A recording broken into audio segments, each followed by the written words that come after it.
پتھروں کی بارش۔ مکہ سے چند کوس کے فاصلے پر طائف کی بستی ہے جو اپنے شاداب باغیچوں، لہلہاتے کھیتوں اور سرسبز نخلستانوں کے لیے بہت مشہور ہے۔ طائف ملک حجاز کا کشمیر ہے۔ گرمی کے زمانے میں حجاز کے روسا وہاں قیام کرتے ہیں تاکہ جھلسا دینے والی ہواؤں کے تماچوں سے بچے رہے۔ طائف کے آس پاس کی زمین بہت زیادہ زرخیز ہے۔ پھل اور ترکاریاں تو خاص طور پر خوب پیدا ہوتی ہے۔ حضرت محمد رسول اللہ صلی اللہ علیہ وسلم پیام حق کی تبلیغ کے لیے پیدل چل کر طائف پہنچے۔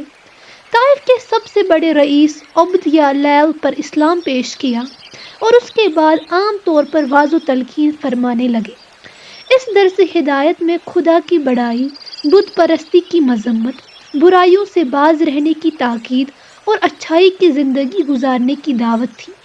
انتہائی شیریں لہجہ، نرم الفاظ، دلنشین تقریر، مگر طائف کے لوگ مکہ والوں سے کم ظالم اور حق شناس نہ تھے۔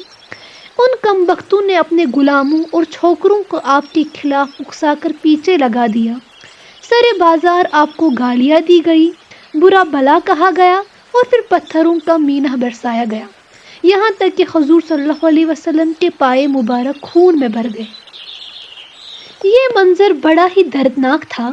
سورج کی آنکھ سے خون ٹپکا پڑ رہا تھا، در و دیوار کانپ کانپ جاتے تھے، سینہ ہی گیتی سے دلدوز آہیں نکل رہی تھی، شجر و حجر کی زبان پر فریاد تھی۔ ایک طرف دنیا کا سب سے بڑا انسان، انسانیت کا محسن اعظم اور خدا کا سچا رسول صلی اللہ علیہ وسلم بلائی کی باتیں بیان کر رہا ہے، لوگوں کو اندھیرے کی سمت سے روشنی کی طرف بلا رہا ہے، اور دوسری طرف اس کے جواب میں پتھر برسائے جا رہے تھے۔ رسول اللہ صلی اللہ علیہ وسلم زخموں کے سبب زمین پر گر گر پڑتے، آپ صلی اللہ علیہ وسلم کے خدام بازو پکڑ کر کھڑا کرتے اور چلنے لگتے تو وہ نامراد اور زیادہ تیزی اور بے دردی کے ساتھ پتھراؤ کرتے، یہاں تک کہ حضور صلی اللہ علیہ وسلم پھر زمین پر بیٹھ جاتے۔ آپ صلی اللہ علیہ وسلم کی یہ حالت دیکھ کر طائف کے لونڈے تالیاں بجا بجا کر ہنستے۔ حضرت زید بن حارثہ نے رسول اللہ صلی اللہ علیہ وسلم کے بچانے کے لیے اپنا سینہ سپر کر دیا تھا اور پتھروں سے اس جانثار خادم کا سر پھٹ گیا تھا۔ موت اور تباہی و ہلاکت کے فرشتے انتظار میں تھے کہ اب محمد رسول اللہ صلی اللہ علیہ وسلم کی زبان سے اہل طائف کے لیے بد دعا نکلتی ہے، اور خدا کا حکم پا کر طائف کی سرزمین کو ہم دھوئیں کی طرح اڑائے دیتے ہیں۔ محمد صلی اللہ علیہ وسلم کے لہو کی ایک ایک بوند کا ہم انتقام لے کر رہیں گے، ایک ایک دہشت فکرے کا جواب دیا جائے گا۔ عاد و سمود کی قوموں سے زیادہ برا حشر کر کے چھوڑیں گے ان طائف والوں کا۔ سید عالم کی توہین سے اور بڑھ کر کیا جرم ہو سکتا ہے؟ مگر رحمت للعالمین صلی اللہ علیہ وسلم کی زبان حق ترجمان سے ایک لفظ بھی بد دعا کا نہ نکلا۔ اپنے اللہ سے اس ظلم و زیادتی کا آپ نے ذرا بھی شکوہ نہیں کیا۔ صبر و استقامت اور توکل علی اللہ کی ایک ایسی مثال قائم کی جس کے ذکر سے تمام اگلی پچھلی تاریخیں خالی تھی۔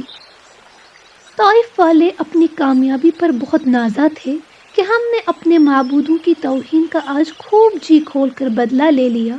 وہ بہت نڈر ہو گئے تھے اور اپنے کیے پر ذرا بھی پشیمان نہ تھے۔ آپس میں کہتے تھے کہ یہ کیسا رسول ہے کہ ذرا ذرا سے چھوکرے اس کا مذاق اڑاتے ہیں اور پتھر برساتے ہیں، مگر اس کا خدا نہ تو اسے بچاتا ہے، نہ اس کی مدد کے لیے آسمان سے کسی فرشتے کو بھیجتا ہے۔ یہ ان کی خام خیالیاں اور غلط فہمیاں تھیں۔ باطل صدا سے اسی طرح کے دھوکوں میں خوش رہتا آیا ہے۔ حضرت محمد صلی اللہ علیہ وسلم طائف سے واپس ہوئے، پاؤں زخموں سے چور تھے، طائف کی ٹھنڈی ہواؤں سے چوٹوں میں ٹیس ہوتی تھی اور راستے کی گرد و غبار نے زخموں کو اور زیادہ تکلیف دہ بنا دیا تھا۔ پھولوں کے عوض بدن پر جراحتیں لے کر آپ مکہ پہنچے۔ کفار مکہ آپ کی نقل و حرکت کی خبر رکھتے تھے کہ آج کیا کہاں کس سے ملاقات ہوئی، کس پر کیا اثر ہوا۔ طائف کے واقعے کی اطلاع سے وہ بہت خوش ہوئے اور طائف والوں کے اس ظلم کو خوب سراہا۔ ان کے بڑے بڑے نوجوان قریش کو غیرت دلاتے کہ تم سے زیادہ بہادر اور غیرت مند تو طائف کے چھوکرے نکلے، جنہوں نے محمد ابن عبداللہ کی سر بازار توہین کی اور ان کی بات کسی کو نہ سننے دی۔